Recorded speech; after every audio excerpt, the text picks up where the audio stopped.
Russie ne va pas s'arrêter à l'Ukraine non plus. C'est mon avis personnel, mais c'est quelqu'un qui... c'est une politique qui est très très dangereuse et très menaçante. En fait, comme on le voit aujourd'hui, c'est un discours de la haine qui fait vraiment peur. Voilà, je vais rendre la parole. En tout cas, merci et bon courage. Merci beaucoup. Effectivement.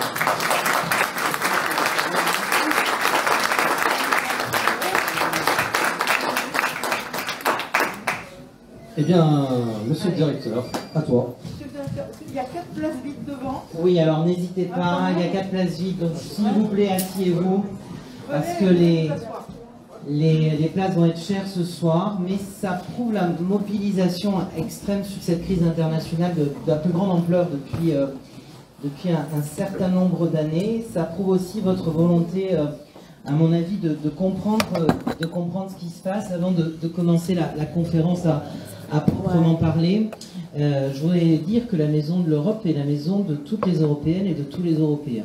Et que nous avons, depuis la création de cette association en 2009, une vision du Conseil de l'Europe de notre action. Ce qui veut dire que depuis 2009, nous travaillons bien sûr avec les pays membres de l'Union européenne, mais aussi avec des pays tiers, c'est-à-dire des pays du voisinage immédiat de l'Union européenne.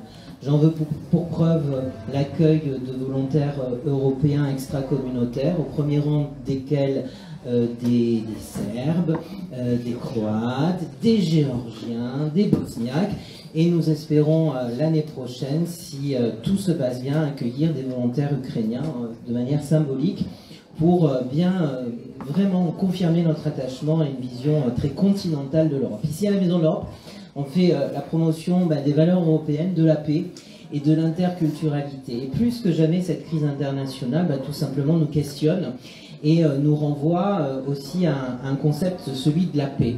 Ici en France, au fond, depuis 1945, on vit globalement en paix, et en Europe occidentale. Et souvent, quand j'interviens devant mes étudiants à l'université de Aix-Bordeaux 4 chez les juristes, je leur dis que la paix, c'est un acquis qu'on croit durable et indéfini, sauf que dans ce que l'on appelle l'Europe médiane, c'est un petit peu le cœur de cette conférence, c'est-à-dire en gros de l'Europe qui va de la Baltique à la mer Noire, eh bien la paix est un vrai enjeu, parce qu'il y a des questions de minorité, parce qu'il y a des questions de géostratégiques, parce que les frontières politiques n'ont jamais correspondu aux frontières culturelles dans cet espace, et là on est clairement dans cette problématique. Alors pour en fait avoir une plus-value ce soir, j'ai voulu un petit peu sortir de ce que vous voyez en fait à la télévision, sur les chaînes d'information continue. Les journalistes suivent l'actualité, ils gèrent l'immédiateté.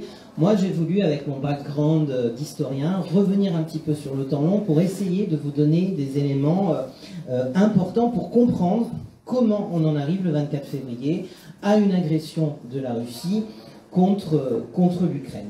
Et je pars, et ça va être un petit peu le fil rouge, de données très générales sur l'Ukraine, de données historiques, de données culturelles, de données électorales, et bien sûr de données géopolitiques et géostratégiques.